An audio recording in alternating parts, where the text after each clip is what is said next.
Hi friends, അസ്സലാമു അലൈക്കും. ഇന്ന് ഞാൻ കടച്ചക്ക വരട്ടാണ് തയ്യാറാക്കുന്നത്. അപ്പോൾ അതിനായിട്ട് ഞാനൊരു പകുതി കടച്ചക്ക തൊലിയൊക്കെ കട്ട് ചെയ്ത് കളഞ്ഞ് ഇതുപോലെ അരിഞ്ഞെടുത്തിട്ടുണ്ട്. ഇനി നമുക്ക് ഇതെങ്ങനെ ഉണ്ടാക്കിയെടുക്കാൻ നോക്കാം. അപ്പോൾ ആദ്യം തന്നെ ഒന്ന് ചീനച്ചട്ടി അടുപ്പത്ത് വെച്ച് ഇതിലേക്ക് വെളിച്ചെണ്ണ ഒഴിച്ചെടുത്തിട്ടുണ്ട് കേട്ടോ. അപ്പോൾ വെളിച്ചെണ്ണയാണ് നമുക്ക് കൂടുതൽ ടേസ്റ്റ് ഉണ്ടാവുക. അതിനുശേഷം നമുക്ക് ഈ ചൂടായ എണ്ണയിലേക്ക് ഒരു സവാള കട്ട് ചെയ്തത് ചേർത്ത് കൊടുക്കാം. എന്നിട്ട് നന്നായിട്ട് വഴറ്റി കൊടുക്കാം.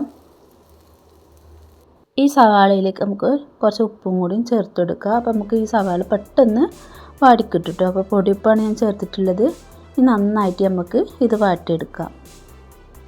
അപ്പോൾ ഈ സവാള ഏകദേശം വാടിയിട്ടുണ്ട്. ഇനി ഇതിലേക്ക് ഞാൻ ഒരു അര ടീസ്പൂൺ ഇഞ്ചി നന്നായിട്ട് ചതച്ചത് ചേർത്തിട്ടുണ്ട്. അതേപോലെ തന്നെ ഒരു ടീസ്പൂണ് വെളുത്തുള്ളി ചതച്ചതും ഇതിലേക്ക് ചേർത്ത് കൊടുത്തിട്ടുണ്ട്. അതിനുശേഷം ഇതിലേക്ക് കറിവേപ്പില, 2 പച്ചമുളക് കീറിയത് അതും ഇതിലേക്ക് ഇട്ട് കൊടുക്കാം.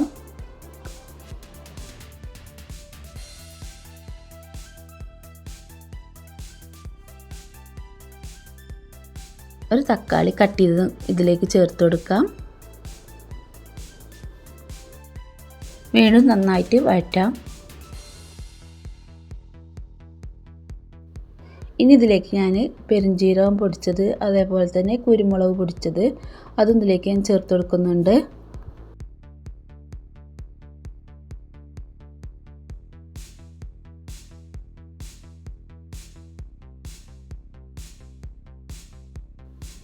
ഇനി ഇതിലേക്ക് ഞാനൊരു അര ടീസ്പൂൺ മഞ്ഞൾപ്പൊടി ചേർത്ത് കൊടുക്കുന്നുണ്ട്.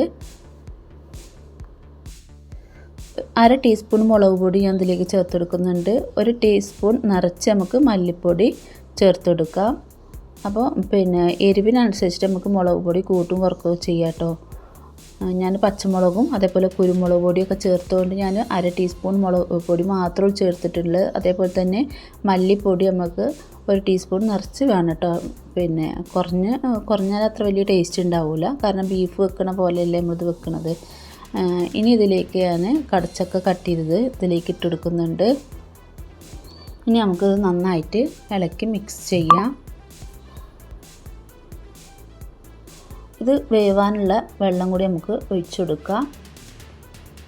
അപ്പോൾ ഒരു അര ഗ്ലാസ് വെള്ളം ഞാൻ ഇതിലേക്ക് ഒഴിച്ചു കൊടുത്തിട്ടുണ്ട്. അപ്പോൾ കുറവാണെന്നുണ്ടെങ്കിൽ വീണ്ടും ചേർത്ത് കൊടുക്കുക കേട്ടോ.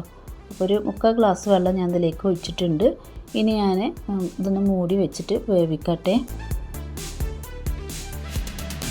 നമുക്ക് തിളക്ക് വന്നതോടുകൂടെ ഞാൻ മൂടിയും തുറന്നിട്ട് ഇളക്കി കൊടുക്കുന്നുണ്ട്. നമുക്കൊന്ന് വെന്തിട്ടുണ്ടോയെന്നും കൂടി ഒരു കഷ്ണം എടുത്തിട്ട് നോക്കാം കേട്ടോ. ഇത് കൂടുതൽ സമയമൊന്നും വേണ്ട ഇത് വേവാൻ. അപ്പോൾ ഇത് വേവായിട്ടില്ല കേട്ടോ. അപ്പോൾ നമുക്കൊന്നും കൂടി മൂടി വെച്ചിട്ട് വേവിക്കാം. അപ്പോൾ ഇതിൽ വെള്ളമോ അല്ലെങ്കിൽ ഉപ്പോ ഒക്കെ കുറവാണെന്നുണ്ടെങ്കിൽ ഇപ്പോൾ തന്നെ ചേർത്ത് കൊടുക്കുക. അപ്പോൾ ഞാൻ കുറച്ച് ഉപ്പിൻ്റെ കുറവുണ്ടായിരുന്നു കേട്ടോ. അപ്പോൾ ഉപ്പ് പൊടിയും കൂടി ലേശം കൂടി ഇട്ടെടുത്തിട്ട് നന്നായിട്ടൊന്ന് ഇളക്കി മിക്സ് ചെയ്തിട്ടുണ്ട്. ഇനി നമുക്ക് മൂടി വെച്ചിട്ട് വീണ്ടും വേവിക്കാം. അപ്പോൾ നമുക്ക് ഈ കടച്ചക്ക കറി പോലെയും വെക്കാം കേട്ടോ. വറുത്തരച്ച് തേങ്ങയൊക്കെ വറുത്തരച്ചിട്ട് വെക്കുമല്ലോ, അങ്ങനെ നമുക്ക് വെക്കാം.